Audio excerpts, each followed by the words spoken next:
that recording. Perfect. Okay.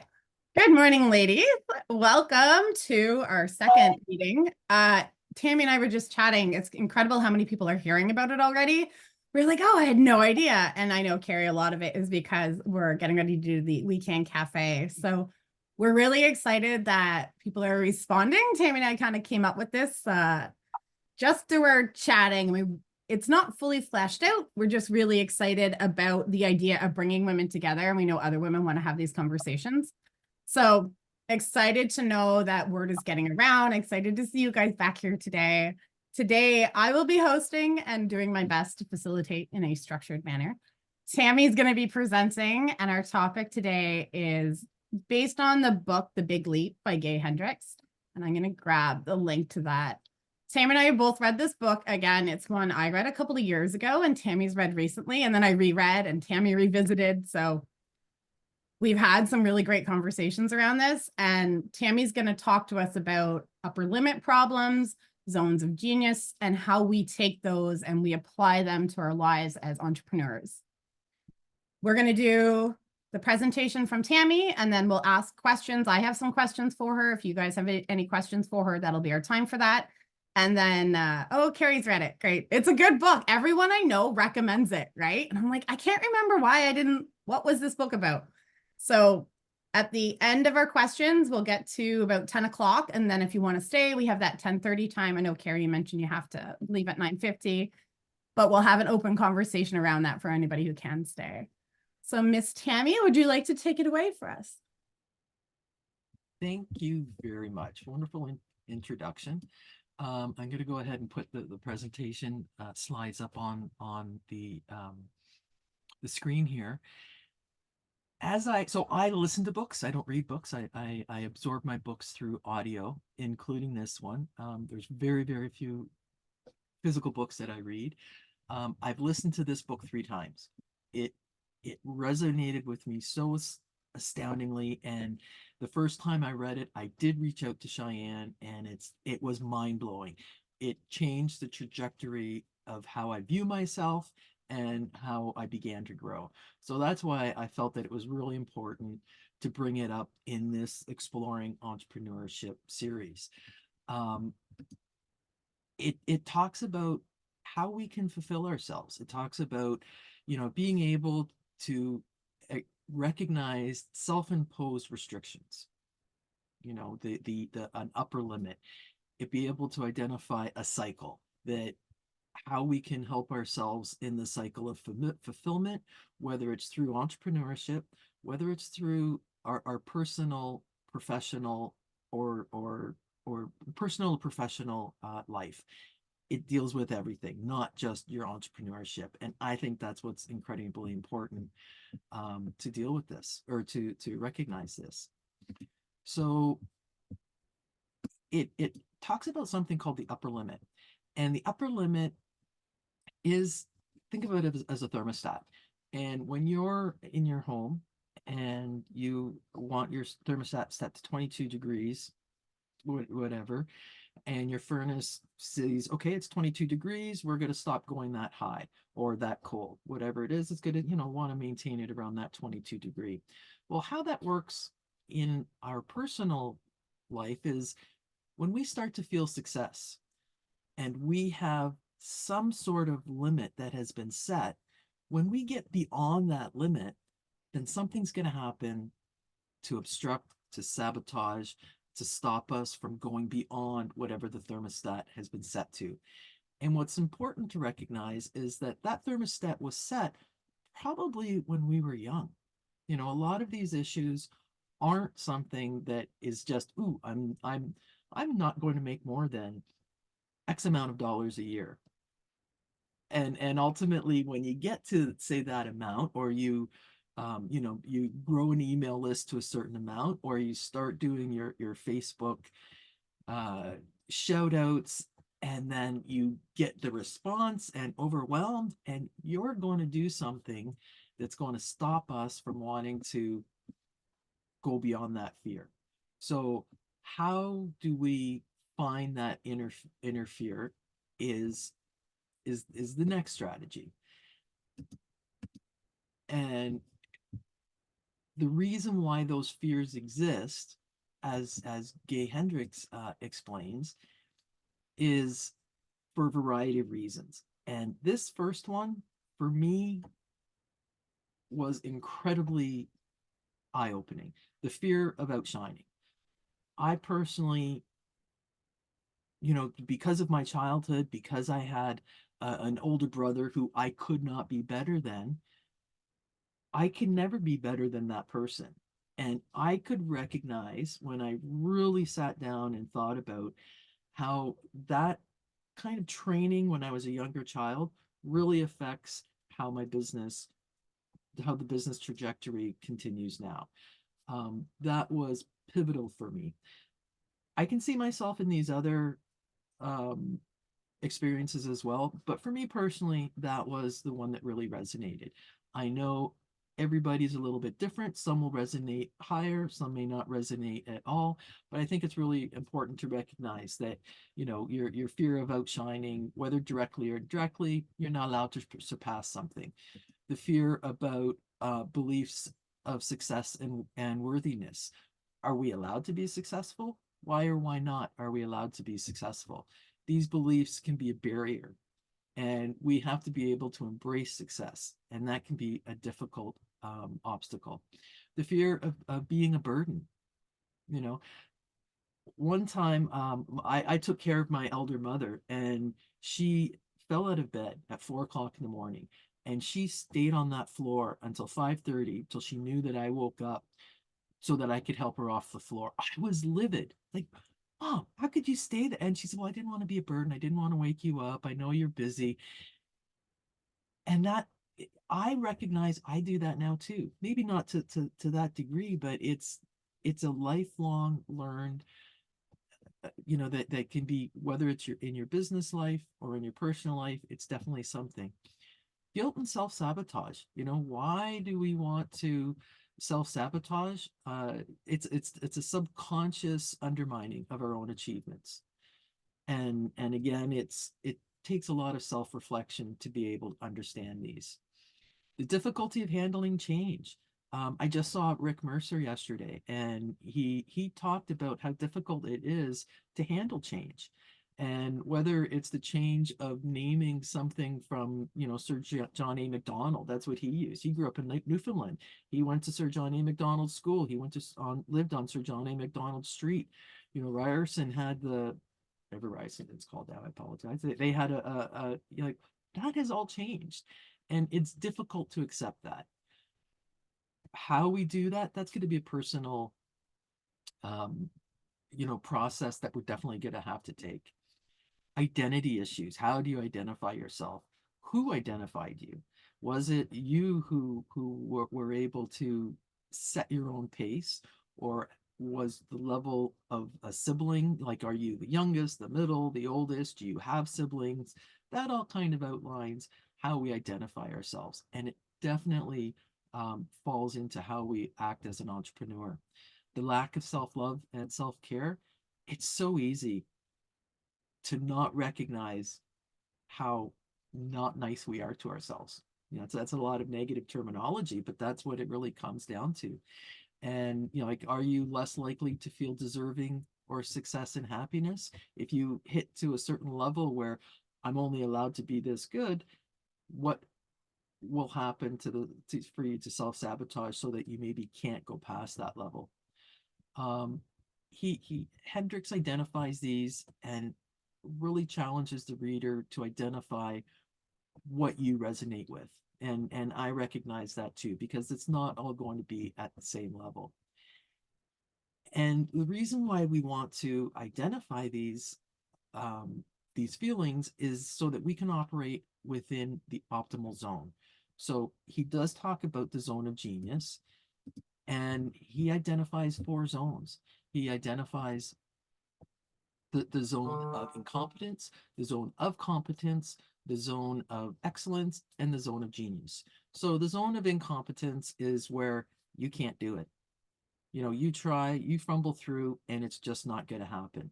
Whether it's marketing and we have to hire a marketer, whether it's, creating a Facebook ad, or Whether it's doing a strategy, writing a operating procedure, there's a lot of things that we just can't do.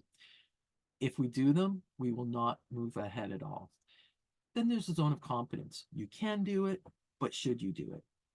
Just because you can doesn't mean you should. That's a huge, you're comfortable operating in that, but it will not move you forward. It's just something that you could easily hire out. And like that's kind of another limit, that will you hire it out? But moving from the zone of competence, we have the zone of excellence. And like our last discussion was talking about being the technician, and this is where the zone of excellence and the technician go hand in hand, because you are good at it. You are able to, you know it well, and you can rinse and repeat and do it really, really well over and over again. But will that move you ahead? What Hendricks recommends is that we strive to be in our zone of genius. And the zone of genius is where you're uniquely situated. It's an innate talent. And the key is that it's the ultimate goal, and it has to bring you satisfaction, it has to bring you joy, and it has to make the most significant impact around you, whether it's impact for yourself or impact for others. Basically, something that you can spend hours doing, and it just makes it as it's there's no thought at all.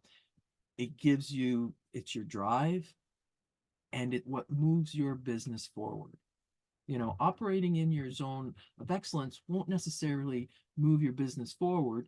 It'll keep your business running as it has been. If you really want to go to the next level, this is when you want to consider finding your zone of genius. The Ikigai is a Japanese Venn diagram that really helps you try and find, what is your passion. And I feel that's what the zone of genius is as well.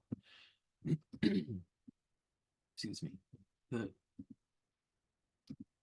So for the next, he suggests focusing on what you love to do the most and what adds the most value. And that's where I think, again, like looking up the Ikigai and being able to do that, it's really honing in on your business and moves you from being good to being great.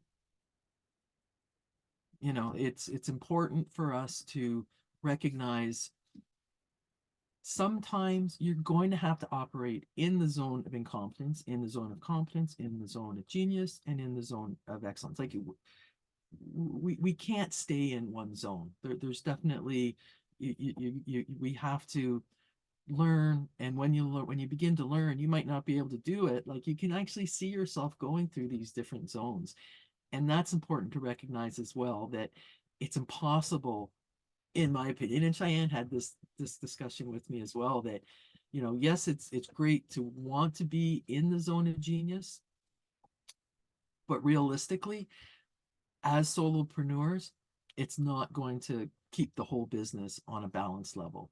And I think that's important to recognize it as well. Gay Hendricks comes up with strategies on how to excuse me, how to live in your zone of genius. And again, these help, it's within recognizing all the zones, not just the genius one. So monitoring your inner dialogue, be aware of negative self-talk. That's going to move your upper limit. That's going to help you identify where your thermostat is. And if you recognize that you're saying something, oh, I can't do that, like, no, that's not within my zone of doing anything. Well, then you know what? It's not going to happen.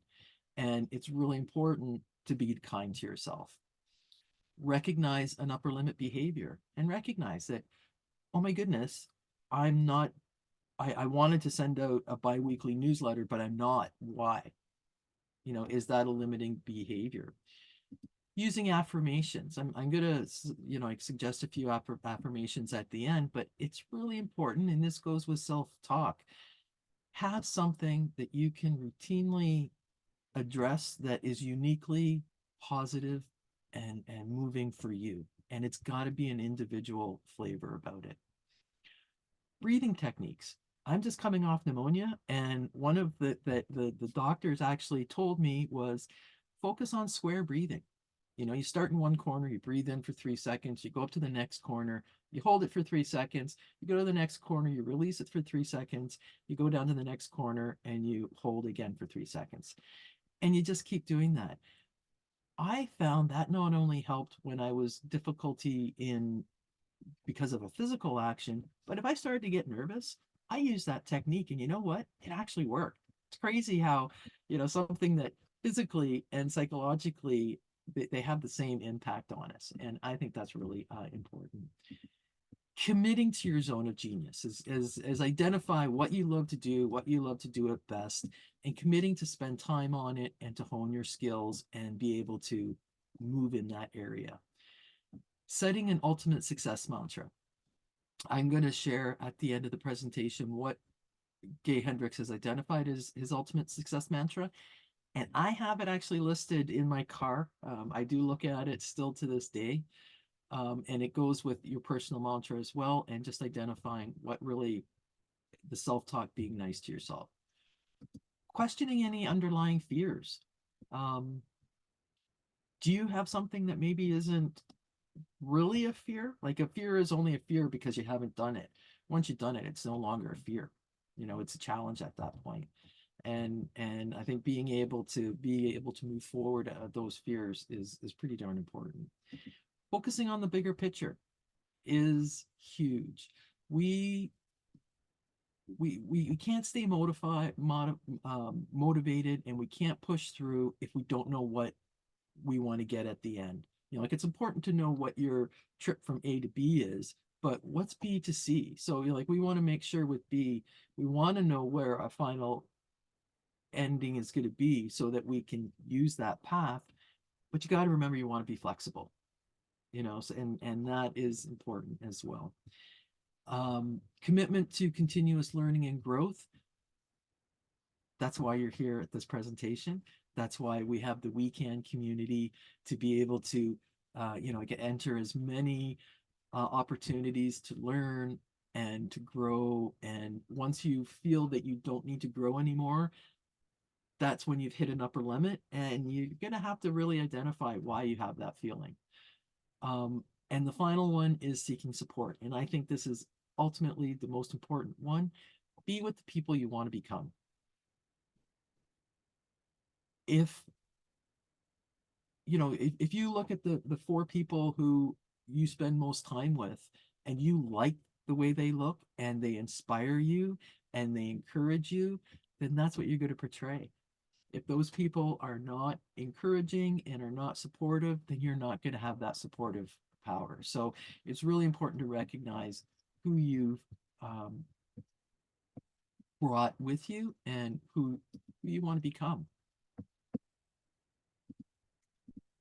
The ultimate goal, the big leap. So it's not just about growing your business, it's about transforming your whole self. We want to set goal, and it's important to take action. Cheyanne and I were talking about this earlier. It's great to say, oh, I'd really like to join this. I want to be part of this great collective.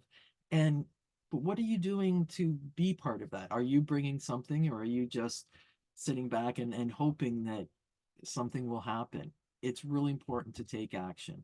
You have to work hard, and you have to work smart. Those are really important. The final thing I'm going to share are the two mantras.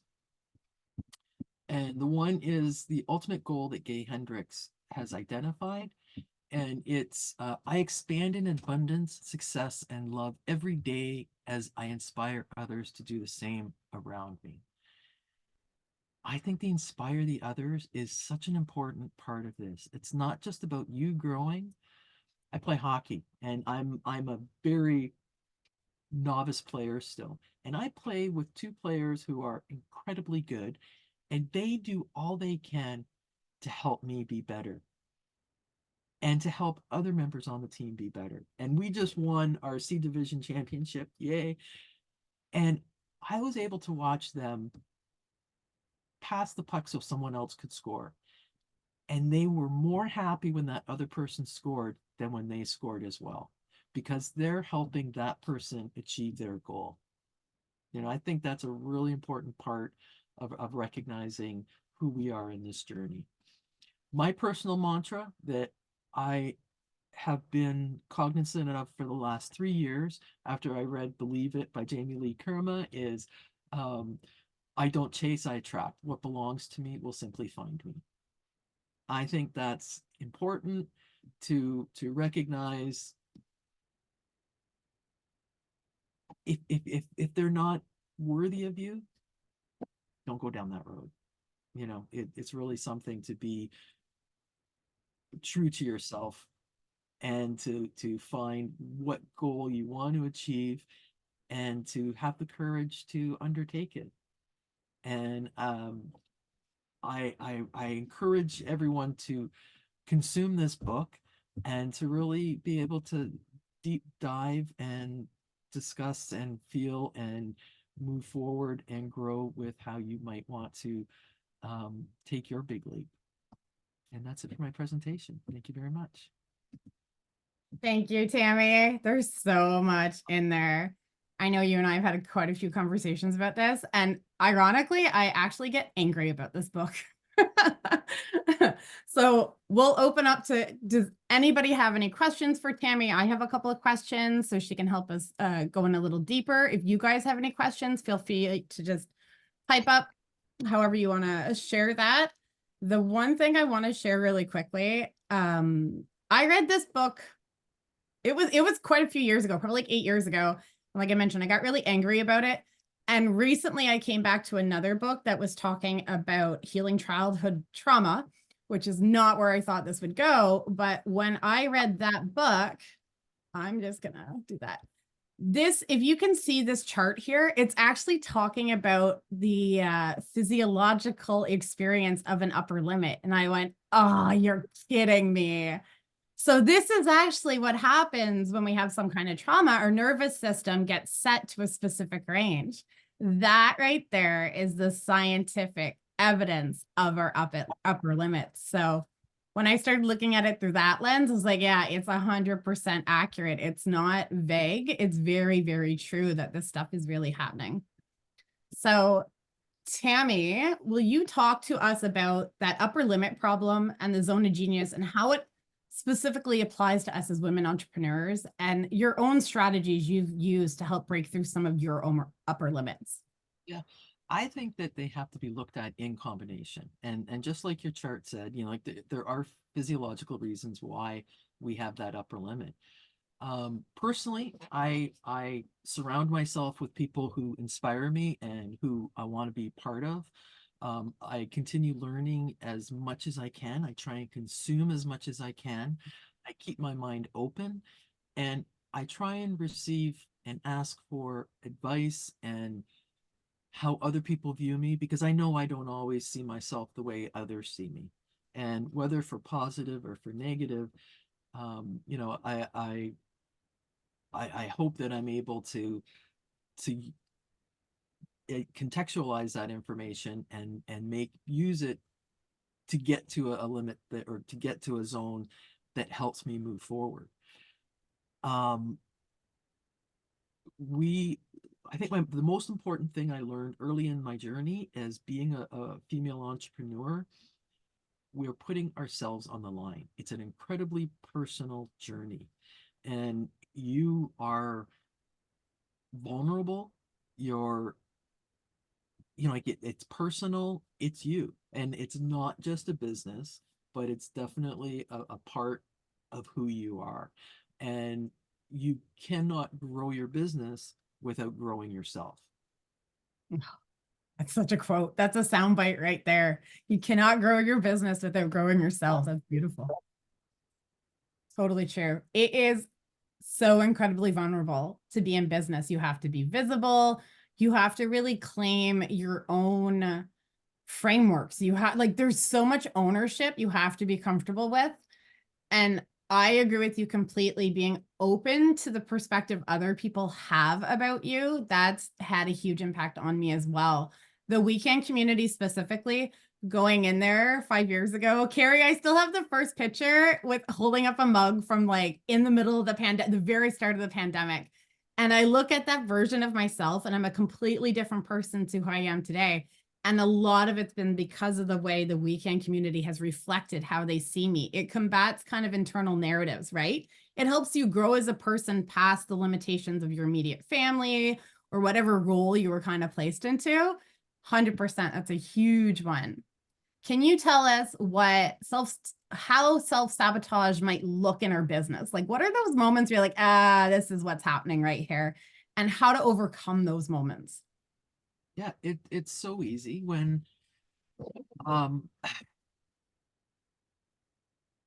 with me, like I know with my business, if I get a client for some reason, and I know why. So for me, it's because of the fear of outshining. So when I get a client who becomes a long-term client, because most of my clients are short-term, like as a handy woman who specializes in the smaller jobs, like it's a punch list item. I go in and out. Some people hire me for longer term tasks, and I find that I set myself up for failure with those clients. And that's, like it's hard, it's difficult to admit that, but I recognize that is a limit. And it's, the way I grew up with moving 5 times before I was age 12. Like I can't have a long-term relationship in that regard. And so that's, like one of my upper limits that I have been dealing with. And I do have now clients, and even with the weekend community. I've been here as long as Cheyenne, and I continue to come back. And it's recognizing that, gosh darn it, it's not my fault. And being gentle with myself and kind with myself, and being open to hearing other people's recommendations and being brave enough to implement them. It's completely true, isn't it? Going back to that chart that I showed, psychologically, once we reach that upper limit, and this can be happiness, it can be negative emotion, it can be anything outside of the range our nervous system knows how to handle. We get triggered and we do some kind of action to bring us back into the range. That's self-sabotage. It's actually a form of regulation. So it's like we have to do those kind of deep dives to be able to really move past them. There's so much self-awareness that comes from owning a business, isn't there? It's the biggest project you'll ever do on yourself is trying to build a business. Talk to us about aligning our business goals with that kind of zone of genius, and how do we, like you and I have talked about this, and this is where I get angry because I do think this book is written for a very specific demographic. And it's not necessarily women, to be completely frank. Most of us are having to do a lot of things, regardless of whether it's in our zone of genius, because that's just a responsibility on our shoulders. How do we bring it into our business goals? And how do we kind of forecast our business to maximize that at least? I think that comes back to what I said, that like we have to recognize that yes, we want to be in our zone of genius, but we can't always be there. And it's again talking about, are you going to be the technician or are you going to be the entrepreneur? And there has to be a combination. Do you want to be a solopreneur? There's a lot of questions that you have to ask, and this goes into your long term. Do you want to be a solopreneur? Do you want to um build something that will just meet your needs right now? Or do you want to grow something that is going to be generational? It's going to be huge. It's okay to choose other if it aligns with what your goals actually are. And I think it comes back down to the self-awareness of, like, what brings you joy. And I'm actually in an exercise right now, and I welcome, everybody here to maybe think about this, and I would love to hear your response to this. But how do you define joy? It's one thing to say, this brings me joy, but what is joy for you? I'd really love to hear what others think joy is. Yeah, neither.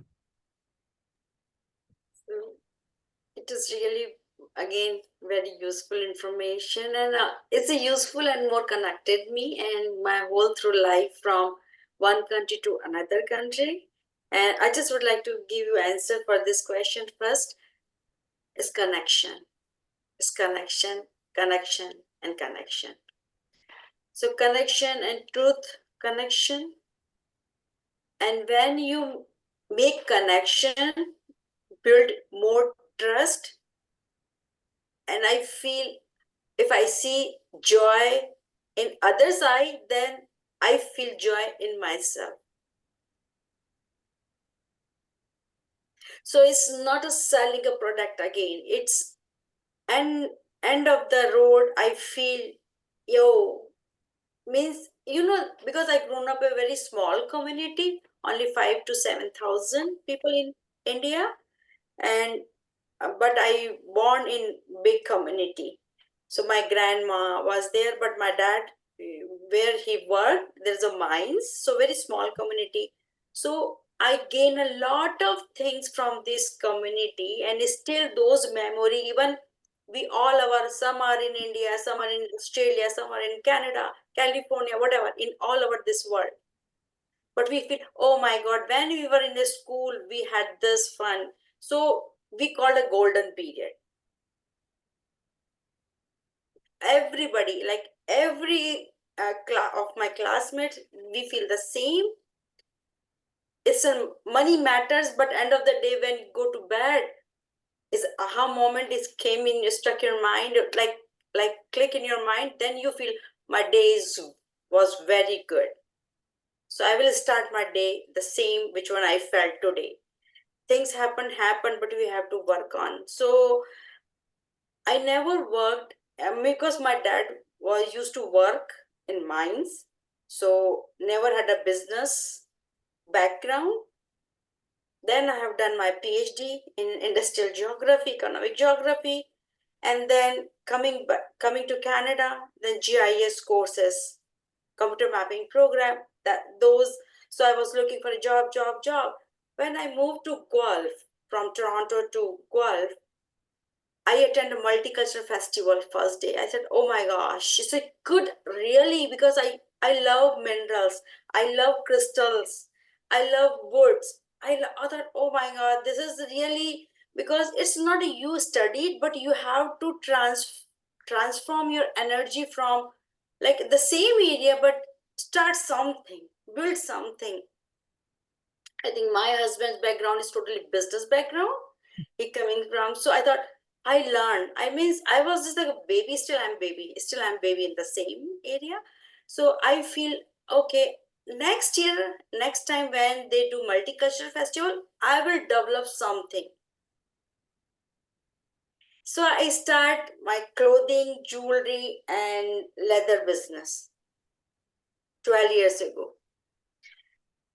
And at the time, after few, because the sale was awesome, and one of my friend, he, because my all purses are at the stand inside the inside that what we called canopy, Like the tent? tent. Yes, tent. Yeah, thank you, Sharon. So in the tent, and he came and he took that stand, he put it outside. So in Hindi, I'm just telling you in Hindi and try to explain in English. जो दिखता है वो बिकता है. जो when people see things, if they like, they can grab. And within a second, I sold, and really, like maybe in half an hour, I sold my whole purses. Those who are on the stand, genuine goat leather, and those beautiful purses really. And I was worried about one bag because I just brought some sample that cost I think $120. And in multicultural festival, because I'm seeing the community as well, nobody will buy 120. But within us again, one of my friend, she came, hey Nilu, don't tell me price, I just want to buy this. Then I said, okay, this is 120, but I'm sorry, if you want to buy 90, I will give it to you. No, it's a 120. So another thing, I think I shared with Cheyanne yesterday. I attended this session, And I came for international women day in Belleville. I met so many brilliant entrepreneurs, and those connections is still, like, I have all those cards if I can show you, and they gave me all this card, you can connect me. So now I'm connected with them. So I sold stuff, but at the same time I enjoyed. So before 1 hour, my husband came that day. So, and he said, no, Nilu, this is and I don't know, he never said before, and he came first time with me and said, put everything on 50%. And Pradeep, his name is Pradeep, I will not get any benefit from this. And no, don't worry about that. I think his entrepreneurship is very, like, he's very open. He's a very, because he is very good. He's in the, we have a 4 or 5 factories in back home. So we sold. So I said, no, don't worry. You just, they feel good because it's a Women's Day, Women International Day. Okay. And Lisa Gill, Chamber of Commerce, Belleville Chamber of Commerce, she posted there 50%. Come on, people, and people came. And I said, oh my gosh, my means everybody was on my table. I said, oh my god, I'm really shaking right now. Sold it, and then again 7 o'clock, because I already connected with one of the local shop. She came, she bought few stuff. I went to Ottawa. I messaged her, I'm coming back. Means if you want, if you're comfortable, I'm not selling again, if because you like this stuff. Otherwise, I have to send you by courier. So I'm on the way. If you want, I will come and drop off all this. Again, Nilu, come on. So she's so cute. So Rolf is the shop. So, and we went there, and she said that, okay, given me everything. I sold everything there. Everything. I said, no pressure. Still, I'm telling you, no pressure, because it's a huge money, right? So I said, no, don't worry. I'm okay. I'm helping you. I said, okay. I'm helping you or you helping me. So we help each other. So you saw. Connection. So bottom line is I sold it, but now we are very good, like, on communication. Again, Lisa is also said, okay, let's, like, in April we can get together, like, on meeting, and I need some information, small business, Trenton small business and enterprises, small business. So look, he said that, okay, this is the Chamber of Commerce site, all I 8 9. He sent me the link. No, I'm just making those research, because I'm shifting from the same kind of product, but a different material right now. I'm doing some research. So I'm connecting with like a shops, market, and also with the Chamber of Commerce. So here is he huge, is still, I heard, because you are not selling anything, Nilu. It seems like somebody's putting some stuff at the corner of some place. You are doing that thing. I heard those. I said, no, I will make maybe the 15 years, because I spent my whole life to support my family here. My both children are in Ottawa, and now I am supporting myself in the sense, like, I just want to do it. I want to do something. Yeah. So I think I feel, and yesterday I Really hope something will great. good it, so it will move forward, and I will share you later. So this is me. So more connection, build more trust, and the joy. So this is the joy. Connection is everything in business, isn't it, Tammy? It is. Carrie, I'm interested if you have a definition of joy. Yeah, I mean, I would say it's alignment. Like, and I don't know if it's a chicken or egg. First comes the alignment, and then I'm joyful, or I feel, yeah, it probably is. When I'm in alignment, I feel joyful. There's no doubt about it. And connection's a big part of that, Nilu, for sure, because that's a part of my values. But I think that if I'm doing what I love to do, people are responding, they're for the connection.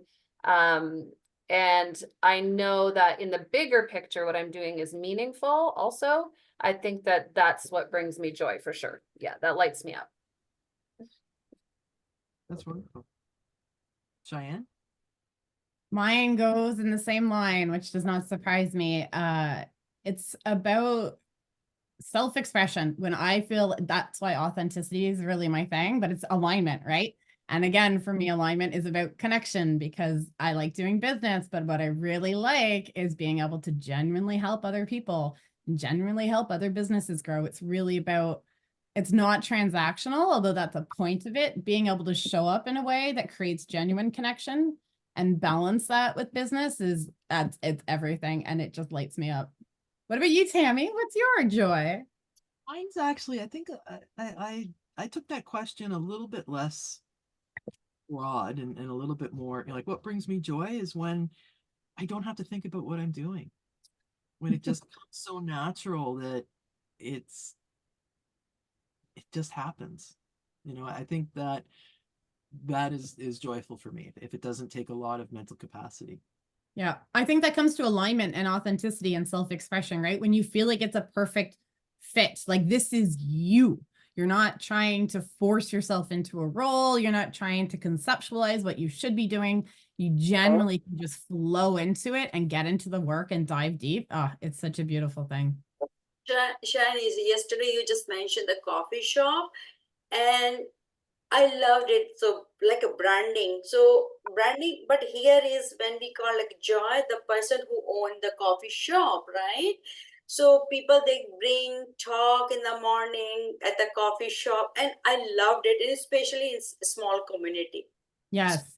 So my daughter, we just talked. We are going to Cornwall this weekend, and so my daughter, she's in Ottawa, and she said that, Mom, we are going to Montreal. So her boyfriend and they were going to Montreal. Why you are going to Montreal for Wednesday, Thursday? Question mark, Mom.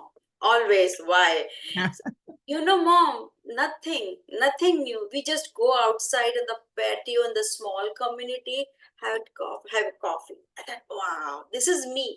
Because when we were in Toronto, even in Guelph, so we used to go on weekend north of Toronto, north of Guelph. So there's a small community.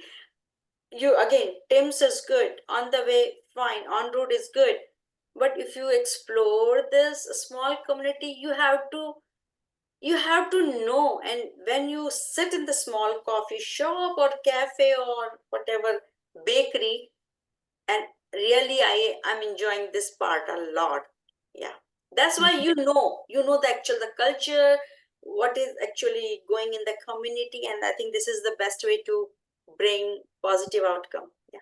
Yeah, I think small communities have a huge leg up on some of the bigger cities that people are starting to become very cognitive of.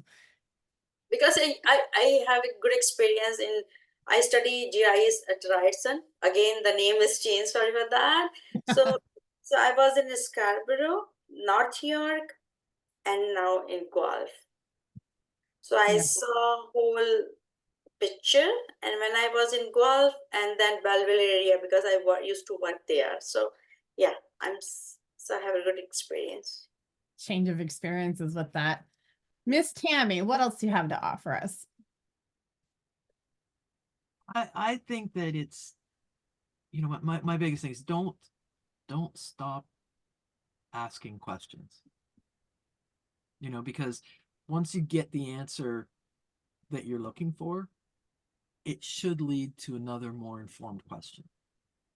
And it's a cycle, and that's how I like to better my business always. That I don't want to just sit back on my laurels, and that's why I like the idea of being in my zone of genius, because then I can, and not, I don't have the mental capacity to always be in the zone of genius. Sometimes I like to be in my zone of competence and just, what, draw this or make this, and that energizes me. So it's recognizing that different levels are there for different reasons. So I have a question, Tammy. So, and if in the simple sentence, like is finding zone of genius. What exactly zone of genius? Good What question. zone of genius? So it's what brings you joy, Yeah. what you can do to better yourself or better others. What really moves your business forward, what really grows yourself. Like your zone of genius with your GIS, it wasn't just doing the one course, but it was then finding another course, and it was, finding a better material and always wanting to grow and learn and make things better. And one thing is for the GIS, even though because I have my school software, it's not for selling, but if somebody need access, okay, can you do the analysis, quick analysis or survey for me? So there is a one survey, 1, 2, 3 in our GIS and another thing. So I just do some analysis as well. Like, so example, recently I did 8 restaurants in golf or ethnic restaurant. Which one is the best? So I just send it to survey, small survey within my friends, or just send to others, right? So friend to friends. And it was very good outcome for me to develop those products. It's not, or even though if I want to do business, I want to do business and I'm looking for uh, retailers. So my Those, question to you, well, is that what makes the most significant impact? sorry, Does that activity make the most significant impact? And if yes. the answer to that is yes, then that's your zone of genius.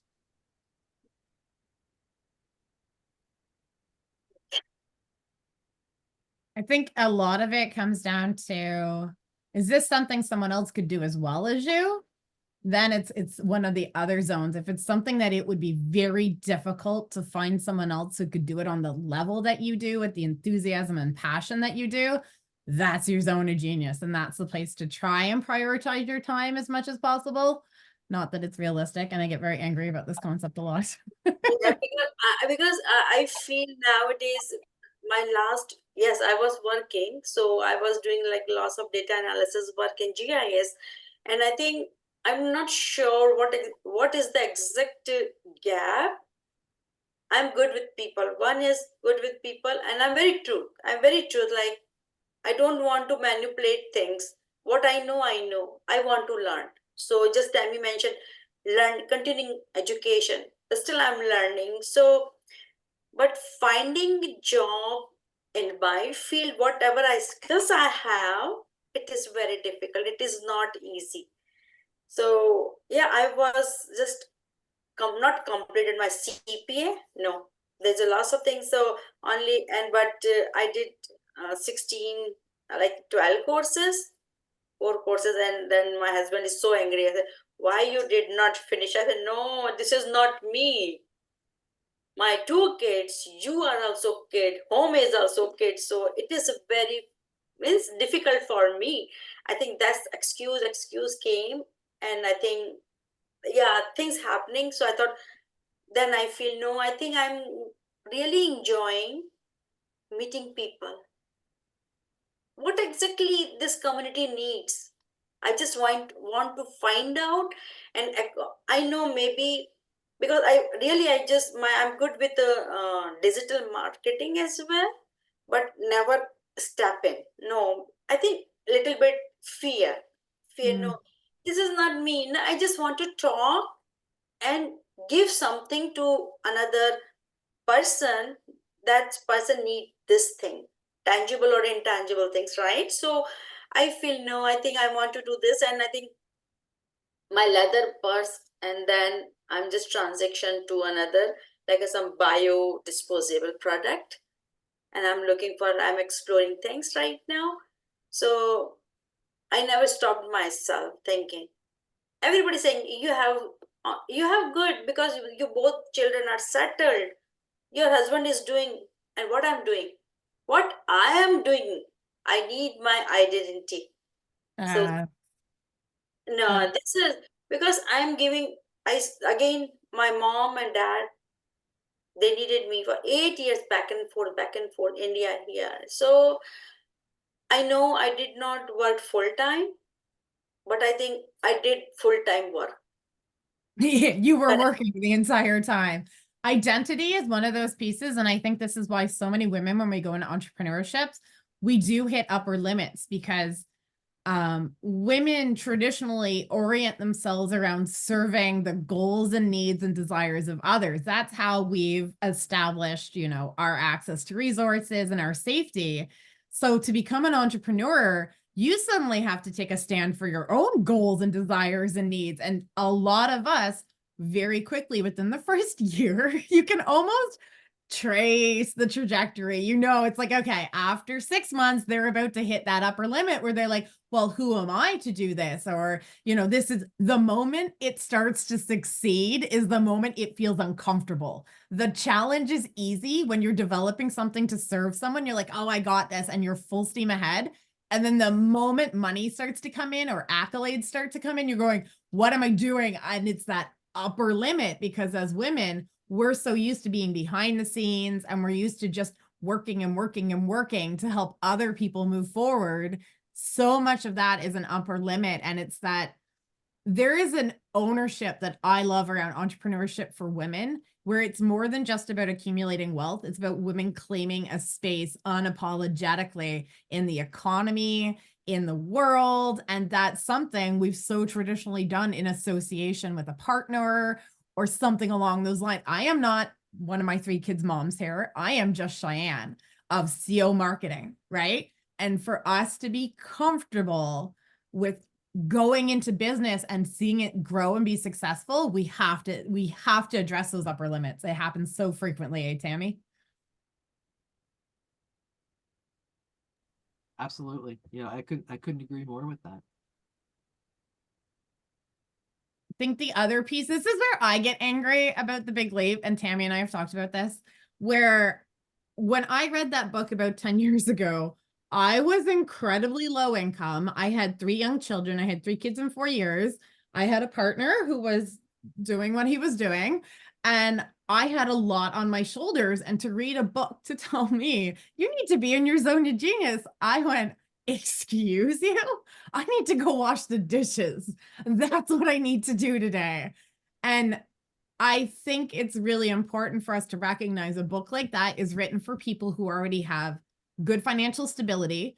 They are in a place where they are safe and they are secure already. And that's brilliant because it helps people move from the next stage to a lot of growth and fulfillment instead of settling there. But I think it's important when we read these type of books not to judge ourselves if we cannot execute what they're saying, because it's just not a fit for where we are. And then you find the book that is a fit and helps you move into that space so you have that problem instead. So this is one reason why we have started this Exploring Entrepreneurship series is when Cheyanne and I, you know, like she's my business bestie for this. And when I read a book that resonates, I know she's probably read it or heard it because she consumes an incredible amount of information. I know that we're going to have different takes on each book. And that is what I look for. I don't want someone to read something and have the exact same interpretation as I do. That doesn't move me forward. That doesn't, that doesn't start great conversation. When I consumed this book, and even still today, I didn't put as much emphasis on the zones. I recognize that I have to be fluid among them. I put more I can't think of that word, more emphasis on the thermostat. You know, that's where I drew a lot of information from this book. And even in this time, it's recognizing that yes, I'm going to operate within whatever zone I need to today. But what's going to help me best in that zone, and what do I have to, like what is that roadblock, and recognizing why I have that roadblock. And I think that's what I really took from this book. I think there's an intertwining that happens between those upper limits and what we see as our zone of incompetence. I know I work with a lot of women around marketing because they're like, I hate marketing. Can you please just do it? But really what I see a lot of the times, it's not that you hate marketing, it's that they have an upper limit for a visibility and self-promotion. And so if we try to bypass zones of incompetence, I know from my own experience, every time I recognize what would have been categorized as a zone of incompetence, and I went, I am going in that place and I'm going to reach the highest point of mastery I can. That is where I have gained the most significant growth as a person, because I force my limits to be expanded, because I don't avoid it. I go into it. And I think there is, as a business owner, one of the places I see women kind of, not that we're not as strong, but our unique set of challenges more than men, is that we try to pigeonhole ourselves into something that feels comfortable and secure. Whereas men will be like, okay, these 5 things need to happen. I'm going to make sure they happen. I don't care if I'm not the right person or I'm not good enough. They're like, no, I need to do sales. I need to do admin. I need to do bookkeeping. And they don't care if they're not even good at it. They just steamroll ahead. Whereas women business owners, over the first while, we kind of try to dodge. We're like, well, I really like connecting with people, so I'm just going to sell it at vendor sales. And then they don't do a website or digital presence, which would buy them back their time and allow them to focus on product development maybe, and do the vendor sales when it makes sense. And I think that's why a lot of women, they end up with jobbies where it may be bringing enough money to cover itself, but really it's not building a substantial income, because they haven't recognized, as a business owner, you need a certain level of competence in as many of those business areas as possible. And you have a growth mindset. Men have statistically a much higher growth mindset than women, for men. And women have a higher growth mindset for men than we do for women. We see men as being able to develop a skill set, whereas women, we see it as a reflection of who she already is. End of the game. So when we instead switch it and go, here are the skills that are needed to be a really competent, capable business owner, which is why Tammy and I are doing this, so we can bring women along those journeys, and we hit a level of decent competence or excellence in it, that's the strongest point to then outsource from. When you know how to do it well, that's when you know how to watch for the people that are doing it right. You have a standard for yourself already. You're educated and you're empowered, because so often when we bring somebody on in our business, I've seen it with so many marketers, with admin and bookkeeping, they're not at the level they should be, but you don't know any different because you tried to bypass that instead. That's my spiel. And because I feel yes, website, I developed website, so I learned. So, and then on Google page I have my website, but it's not active to buy product. That was my whole learning process. My Instagram is good now. I cleaned up my Instagram, and then Facebook business page. Lot of things are doing, but I learned by myself from online education. Here is now really, because when I when I attend like a branding session, and it's a voice, vision, and volume, Value, yeah. value, sorry. So, and I realized, because yesterday I was just doing, and when I had something in my mind, I always put the sketches, like I always draw the sketches like a diagram and visio, all those things. I thought, okay, because I am now doing lots of research, what exactly and exactly I would like to do. I would like to do. I had some question, and my son is started his startup. Lots of things are again come. I know. Hey mom, hi dad. I don't know. So no, you build this empire. Go and put every stone. Some stones fell down. Suddenly you don't know, but you try to with a lot of support. If you need support, do it. So I said, and yesterday I had very good talk with my son, and he said, Mom, really you are going to do this? Okay, you do it. You will do it. You can do it, right? So yeah, he's a very kind. My daughter, she is a CPA. She got a CPA, and I think she's on the like a little bit administrative side. Really, Mom, you will? So see two things.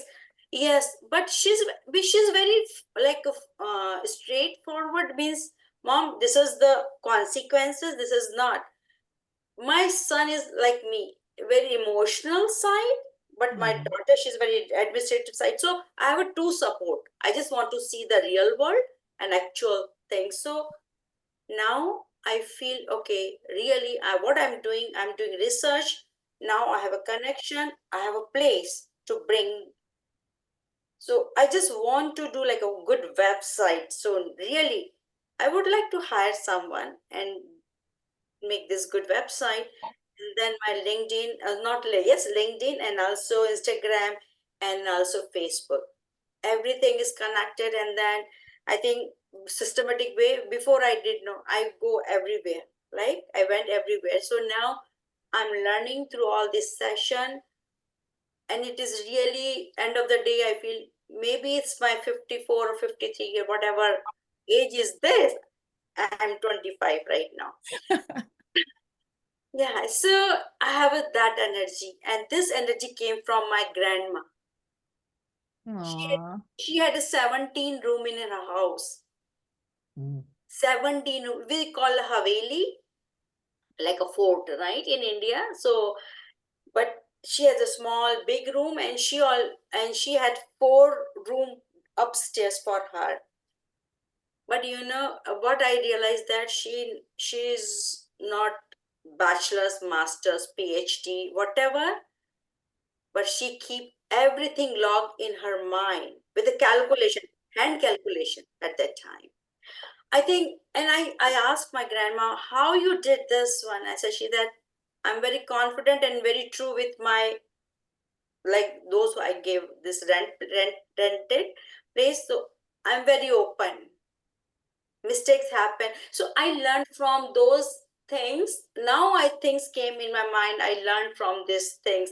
So again, the graph came. The graph was like this, really, up to, and I think after coming to Canada, I feel like up to 45 and 30, 25. Really. Again, and I'm seeing end of the day, when I leave or when I leave this place, this world, I will not for me, like supporting those women as well, or again, or other individuals, really those who needed me. I'm here. So it's not like a money matters, again, money matters every day, before and after bad, but end of the day everybody needs support, and without each other we cannot do anything. Yeah. And money is the support your business needs to continue to contribute and make an impact, right? Yes. Money allows us to amplify. One of the most beautiful pieces, I put my brain eventually. So many of us, when we start, we don't want to charge a lot of money because we know the people we want to serve, and we don't want to cut out people who don't have money. And unfortunately, to run a business on a small scale, you need to be high margin. Not unfortunately, I wipe that off. But the beauty of it is when you build a business that is sustaining itself and making a profit, you can then use that profit to serve those people who don't have the money. You can create pro bono. You can offer them in a way that you're still supporting them, kind of like a Robin Hood thing where you're taking from the rich and supporting the poor. Means I'm supporting lots of women in India, those who are unable to serve, and you know what happened? They are on my WhatsApp. Aww. One man, she called me because she didn't know the 3 a.m. So I just put on the mute at 9 o'clock, or no call on WhatsApp. Anyone, Yeah. if anyone call, direct call me, right? If in the case of emergency, she called me, madam, when you are coming back, we are missing you. Oh, that's so genuine. Every festival, I'm getting this call. Every festival. So we gave one cell phone when we were in India 2 years ago, and she said that due to these circumstances, I'm unable to receive call because somebody took her cell phones.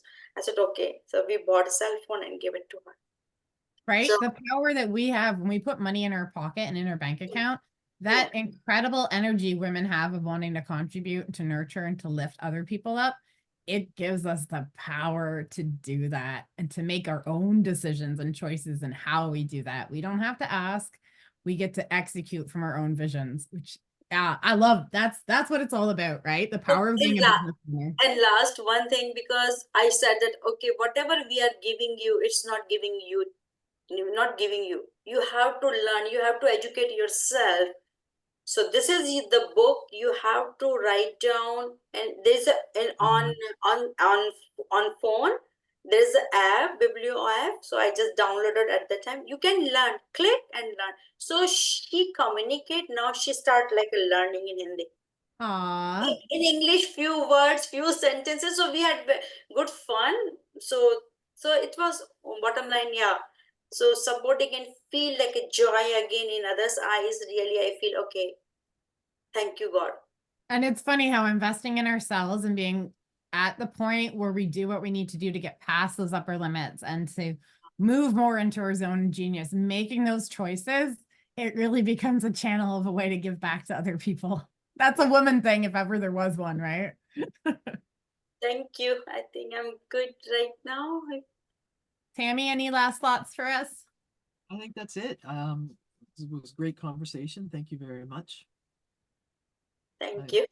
This Thank is you. good. Tammy, thank you for leading the charge on this one. Your information is always so great. I love the way you break things down. It makes it so practical for us. I love it.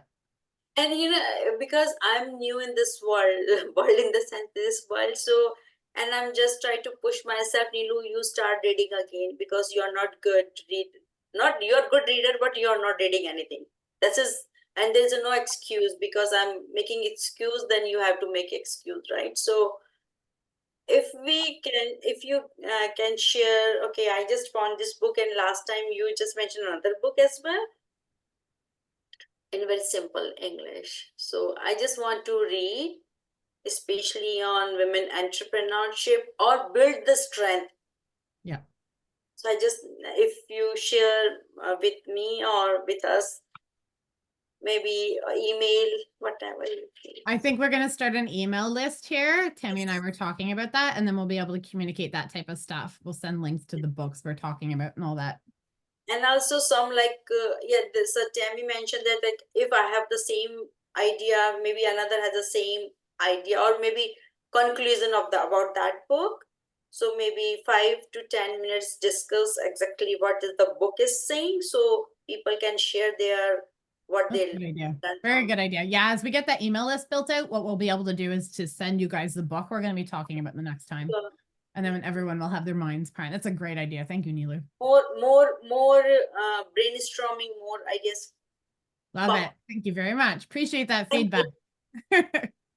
Okay, well, shut it down. Thanks, ladies. Thanks, Tammy. Thanks, Nilu. Really appreciated this. It was great. Thank you so much. Bye-bye.